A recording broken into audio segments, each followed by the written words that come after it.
Existem vários tipos de liderança, mas a mais eficaz é aquela liderança que inspira. É aquela liderança que faz, não somente dita as regras. E nós vivemos debaixo de uma liderança perfeita, a liderança de Deus, o nosso Pai, que também é o Filho e se fez carne e habitou entre nós.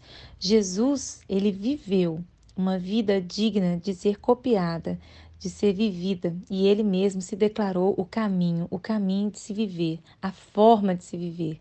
E Jesus, mesmo conhecendo o fim da história, o fim do livro, o que ainda haveria de vir e de ser, ele mesmo assim, diante da morte, ele, deparando-se com ela, ele chorou. Jesus chorou não foi para fazer uma cena de teatro. Jesus chorou por ser autêntico. Ele chorou por amar. Ele chorou porque naquele momento ele não era só ele. Ele era ele e vendo a mim e a você, vivendo um exemplo também de ser seguido. Então, tem toda uma autenticidade do choro dele para com a morte do seu amigo, mas também existe toda uma questão de um exemplo, de um espelhamento. Nós precisamos nos permitir chorar. Isso é muito interessante. Hoje, né, parece que no Brasil existe uma regra que são atestados, né, que dão 7 dias, outros não dão esses dias todos, mas a questão é que muita gente gostaria de parar o tempo para poder vivenciar essa história, mas parar o tempo não te daria a oportunidade de fazer a reconstrução. Então você teria que fazer a vida voltar para reconstruir tudo de novo. É importante reconstruir. Você vai reconstruir na dor, com o choro, tendo a oportunidade de viver dias divididos, né, com a noite para descanso e dia após dia, cada dia um presente, porque a vida, ela sobrepõe a morte. É por isso que existe um tempo que você vai perceber que você já não está mais de luto.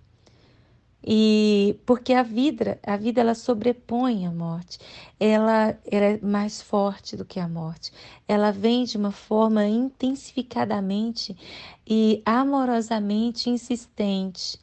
Até a própria lembrança de quem partiu te ajuda a se levantar.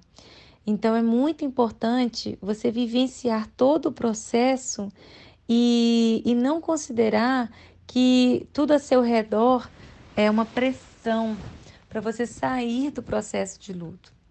Sei que parece muito confuso o que eu estou dizendo, mas entenda, a vida sobrepõe a morte.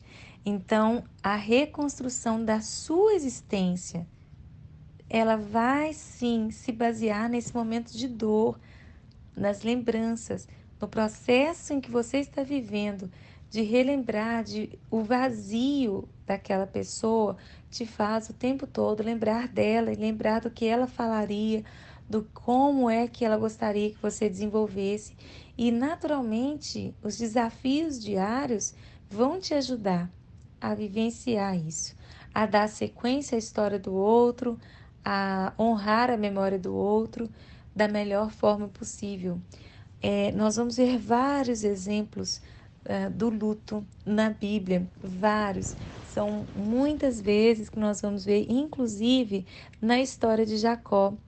Quando Jacó vem a falecer, né, José manda dizer ao faraó que gostaria de levar os ossos, né, no caso, a expressão usada foi essa, mas para enterrar o seu pai lá na terra de Canaã. Porque ele não vai até a presença do faraó? Porque havia uma lei que a pessoa enlutada, ela não deve se expor publicamente. Ela deve ter esse tempo de chorar. Então, José consegue fazer esse cortejo e ele vive esse processo. São muitos dias até que ele vá. Algumas pessoas vão trazer ideias de tempo, né? A partir dessa passagem bíblica, que você encontra lá no final do livro de Gênesis, você pode achar que o luto tem um tempo determinado, mas ele não tem. Só sei que vai chegar um dia que você vai entender claramente que você saiu do processo de luto, mas não abandona a memória dessa pessoa.